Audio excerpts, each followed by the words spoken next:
Welcome to Glendale Public Library's Treehouse Tales program on GTV6. My name is Jennifer. I'm the children's librarian at the Montrose Branch Library, and today I will be sharing some multicultural stories with you.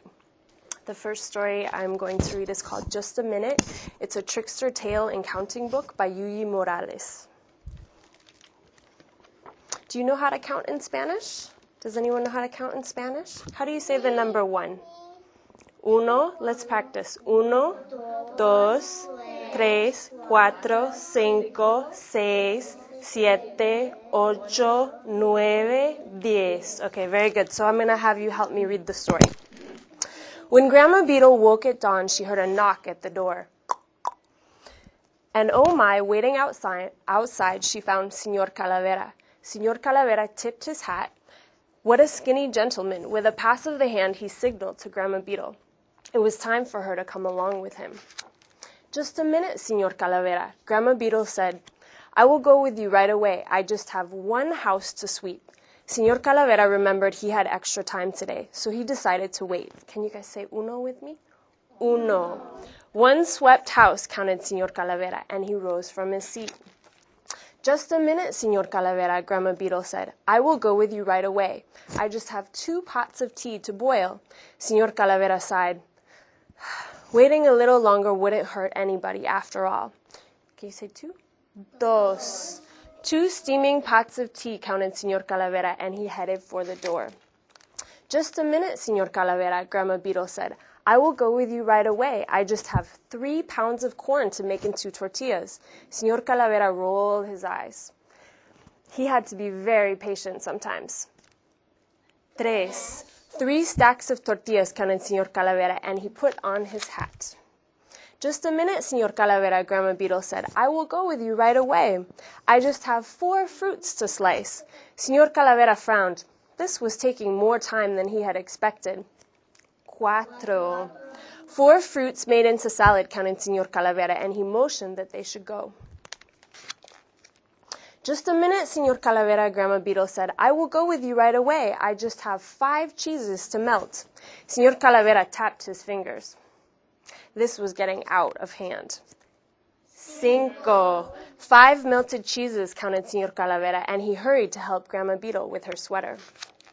Just a minute, Señor Calavera, Grandma Beetle said. I will go with you right away. I just have 6 pots of food to cook. Señor Calavera threw up his hands. What else could he do? And now we're going to say 6. 6 pots of delicious food, counted Señor Calavera, and he offered Grandma Beetle his arm. Just a minute, Señor Calavera, Grandma Beetle said. I will go with you right away. I just have 7 piñatas to fill with candy. Señor Calavera shook his head in disbelief. It was getting late. 7. 7 piñatas full of candy, counted Señor Calavera, and he held open the door for Grandma Beetle. Just a minute, Señor Calavera, Grandma Beetle said. I will go with you right away. I just have 8 platters of food to arrange on the table. Enough! Señor Calavera could take no more. 8. 8 platters of food set on the table, but Señor Calavera had lost count. He was too busy stomping on the floor. He was throwing a tantrum. Oh, look, Señor Calavera, Grandma Beetle explained. Here come my grandchildren. Señor Calavera took a deep breath. 1, 2, 3, 4, 5, 6, 7, 8, 9. 9 beautiful grandchildren came through the door. The children sat at the table, everyone at his place. Now, Grandma Beetle said, all my guests are here, and together they make 10. Grandma, the children protested, where's guest number 10? Where do you think guest number 10 is, or who is that? Who is it? The grandma. That's a good guess. It's the Señor Calavera. Here he is, she answered. 10. Number 10, of course, is Señor Calavera. It was time to celebrate Grandma Beetle's birthday. When the birthday cake was all aflame, Grandma Beetle blew out the candles with a gust like a hurricane. When the party was over, Grandma Beetle kissed her grandchildren one by one. Then she announced, I'm ready, Señor Calavera. But oh my, where was Señor Calavera? Grandma Beetle found only a note. Dear Grandma Beetle, your birthday party was a scream. I had fun like never before. I wouldn't miss your next birthday party for anything. You can count on that. Sincerely yours, Señor Calavera. So he decided not to take Grandma. Okay, and our next story is called The Cow That Went Oink. This is written and illustrated by Bernard Most. Do any of you speak a language other than English? Anyone? What language do you speak? I speak Armenian. Armenian? How about you? Armenian. Armenian. Do we have any Spanish? Any Spanish? What language do you speak? Also Armenian? Okay, great. Well, this is the story of the cow that went oink. There once was a cow that went oink. Do cows say oink? No, they usually say moo, but this cow speaks another language. The cows that went moo laughed at the cow that went oink, and they laughed by saying moo-ha, moo-ha. And the other animals on the farm laughed at her too. Hee-ha, nay-ha, bow-ha, meow-ha, bah-ha. The cow that went oink was very sad. Oink. One day she heard a friendly moo. It was a pig that went moo. What a surprise. The pigs that went oink laughed at the pig that went moo, and they said oink-ha, oink-ha. And the other animals laughed at her too. Quack-ha, cluck-ha, cheep-ha. The pig that went moo was very sad. The cow that went oink had an idea. She would teach the pig to oink.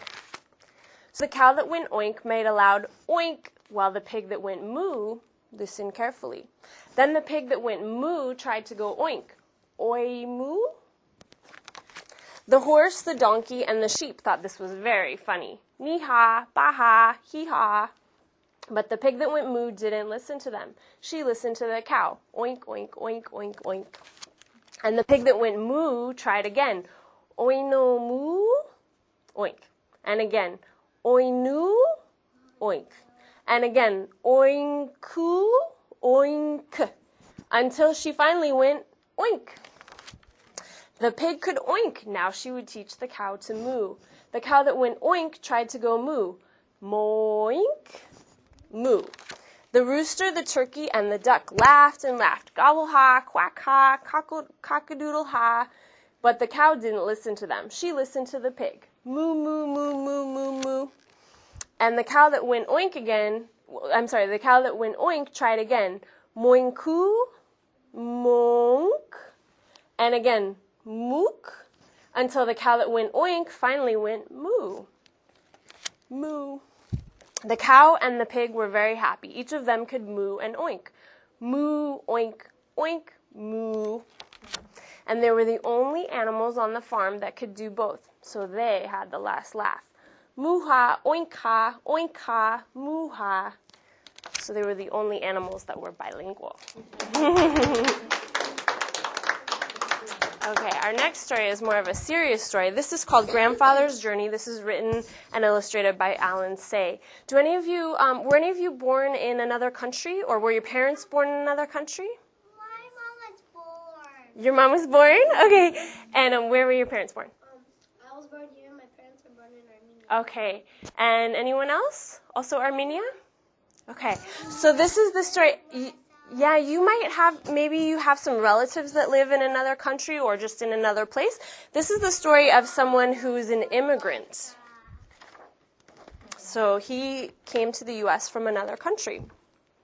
My grandfather was a young man when he left his home in Japan and went to see the world. He wore European clothes for the first time and began his journey on a steamship. The Pacific Ocean astonished him. For 3 weeks, he did not see land. When land finally appeared, it was the New World. He explored North America by train and riverboat and often walked for days on end.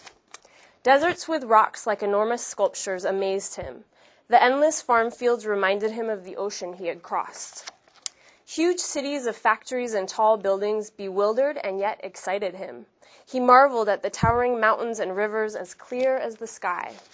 He met many people along the way. He shook hands with black men and white men, with yellow men and red men. The more he traveled, the more he longed to see new places and never thought of returning home. Of all the places he visited, he liked California best. He loved the strong sunlight there, the Sierra Mountains, the lonely seacoast. After a time, he returned to his village in Japan to marry his childhood sweetheart. Then he brought his bride to the new country.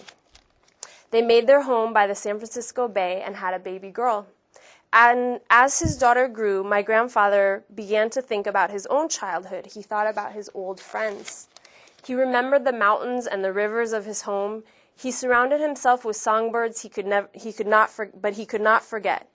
Finally, when his daughter was nearly grown, he could wait no more. He took his family and returned to his homeland. Once again, he saw the mountains and the rivers of his childhood. They were just as he had remembered them. Once again, he exchanged stories and laughed with his old friends. But the village was not a place for a daughter from San Francisco, so my grandfather bought a house in a large city nearby. There, the young woman fell in love, married, and sometime later, I was born. When I was a small boy, my favorite weekend was a visit to my grandfather's house. He told me many stories about California. He raised warblers and silver rays, but he could not forget the mountains and rivers of California, so he planned a trip. But a war began. Bombs fell from the sky and scatters our lives like leaves in a storm. When the war ended, there was nothing left of the city and of the house where my grandparents had lived. So they returned to the village where they had been children, but my grandfather never kept another songbird. The last time I saw him, my grandfather said that he longed to see California one more time, but he never did. And when I was nearly grown, I left home and went to see California for myself. After a long time, I came to love the land my grandfather had loved, and I stayed on until I had a daughter of my own. But I also miss the mountains and the rivers of my childhood. I miss my old friends, so I return to them now and then when I cannot still the longing in my heart. The funny thing is, the moment I am in one country, I am homesick for another. I think I know my grandfather now. I miss him very much.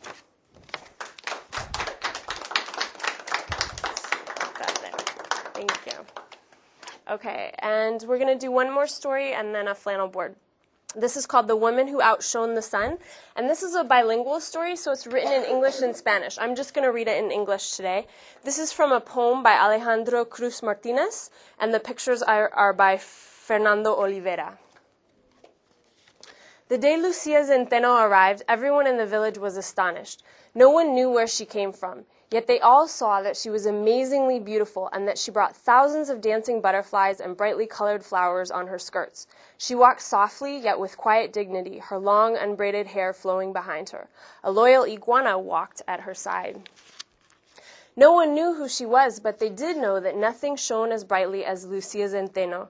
Some people said that Lucia Centeno outshone the sun. Others said that her glorious hair seemed to block out the light. Everyone felt a little afraid of someone so wonderful and yet so strange. There used to be a river that ran by the town, almost the same river that runs by there now, and people said that when Lucia Centeno went there to bathe, the river fell in love with her. The water rose from its bed and began to flow through her shining black hair. When Lucia finished bathing, she would sit by the river and comb out her hair with a comb made from the wood of the mesquite tree, and when she did, the water, the fishes, and the otters would flow out of her hair and return to the river once more. The old people of the village said that although Lucia was different from them, she should be honored and treated with respect. She understood the ways of nature, they said. But some people did not listen to the elders. They were afraid of Lucia's powers, which they did not understand, and so they refused to answer Lucia's greetings or to offer their friendship. They called her cruel names and spied on her day and night. Sometimes when someone doesn't understand something, they become mean, but it's maybe because they don't understand. Lucia did not understand the meanness of the people. She kept to herself and continued to walk with her head held high. Her quiet dignity angered some of the people. They whispered that Lucia must be trying to harm them. People became more afraid of Lucia, so they treated her more cruelly. Finally, they drove her from the village. They made her leave. Lucia went to the river one last time to say goodbye. As always, the water rose to greet her and began to flow through her glorious hair. But this time, when she tried to comb the river out of her hair, the river would not leave her. And so, when Lucia Centeno left the village, the river and the fishes and the otters went with her, leaving only a dry, winding riverbed, a serpent of sand where the water had been. Does anyone know what that means or what that's called when there's no rain, when the riverbeds and lakes dry up? Anyone know what that's called? It's called a drought. Everyone saw that Lucia Centeno was leaving and that the river, the fishes, and the otters were leaving with her. The people were filled with despair. They had never imagined that their beautiful river would ever leave them, no matter what they did. Where there had once been green trees and cool breezes, now no more rain fell, no birds sang, no otters played. The people and their animals suffered from thirst. People began to understand, as never before, how much the river, the fishes, the otters, even the trees and the birds had meant to the village. They began to understand how much the river had loved Lucia Centeno. The elders said that everyone must search for Lucia and beg for her forgiveness. Some people did not want to, they were too afraid. But when the drought continued, everyone finally agreed to follow the elders' advice. And so the whole village set out in search of Lucia. After many days of walking, the people found the iguana cave where Lucia had gone to seek refuge. Lucia was waiting for them, but they could not see her face. She had turned her back to the people. At first, no one dared say a word. Then 2 children called out, "Lucia, we have come to ask for your forgiveness. Please have mercy on us and return our river." Lucia Centeno turned and looked at the people. She saw their frightened, tired faces, and she felt compassion for them. At last she spoke. "I will ask the river to return to you," she said. "But just as the river gives water to all who are thirsty, no matter who they are, so you must learn to treat everyone with kindness, even those who seem different from you." The people remembered how they had treated Lucia, and they hung their heads in shame. Seeing that the people were truly sorry for what they had done, Lucia returned with them to the village and began to comb out her hair. She combed out the water, she combed out the fishes, she combed out the otters, and she kept on combing until the river had returned once more to where it belonged. The people were overjoyed to have their river again. They poured water over themselves and over their animals. They jumped into the river, and they laughed and cried with happiness. In all the excitement, no one noticed at first that Lucia had disappeared again. When the children asked the elders where she had gone, the elders replied that Lucia had not really left them. Though they would not be able to see her, she would always be there, guiding and protecting them, helping them to live and love, and with understanding in their hearts. And that's the end. Thank you. Okay. The last story I wanted to share with you is called The Giant Turnip. This is a Russian folktale, so you might be familiar with it. And it starts like this. Once there was an old man, and he was so old that when he walked, his back went crick, crack, crick, crack. This is the old man. One day he planted a turnip seed, and he waited for the leaves to grow. First a little, then a lot. And when he saw how tall the leaves grew, he thought, this is no ordinary turnip. This is a great, big, huge, enormous turnip. And so he reached down near the ground, and he grabbed onto the turnip leaves, and he pulled. And he pulled. And he pulled. But the turnip wouldn't come out. Along came an old woman. And the man said, "Fee, fi, fo, fout, this turnip won't come out." And the old woman said, "Let me help." And so the old woman held on to the old man, and the old man held on to the turnip, and they pulled. And they pulled. And they pulled. But the turnip wouldn't come out. Along came a little girl, and the old woman said, "Fee, fi, fo, fout, this turnip won't come out." And the little girl said, "Let me help." And so the little girl held on to the old woman, and the old woman held on to the old man, and the old man held on to the turnip, and they pulled. Can you guys help me this time? Okay, let's pull. Ready? And they pulled. And they pulled. But the turnip wouldn't come out. Along came a dog, and the little girl said, "Fee, fi, fo, fout, this turnip won't come out." And the dog said, "Let me help." And so the dog held on to the little girl held on to the old woman held on to the old man, and the old man held on to the turnip, and they pulled. Ready? And they pulled. And they pulled. But the turnip wouldn't come out. Along came a cat. And the dog said, "Fee, fi, fo, fout, this turnip won't come out." And the cat said, "Let me help." And so the cat held on to the dog held on to the girl held on to the old woman held on to the old man, and the old man held on to the turnip, and they pulled. Let's all pull together. And they pulled. And they pulled. But the turnip wouldn't come out. Along came a little mouse, and the cat said, "Fee, fi, fo, fout, this turnip won't come out." And the mouse said, "Let me help." And the cat said, "Ha, what help can a little mouse be?" And the mouse said, "You never know."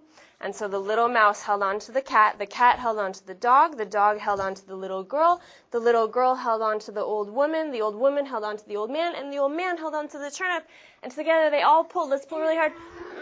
And they pulled. And they pulled. And the turnip came out. And sure enough, it was a great, big, huge, enormous turnip. And that's the end. Thank you. So thank you for coming to Glendale Public Library's Treehouse Tales program on GTV6. I hope you enjoyed the story time, and I hope you'll come visit us at Glendale Public Library.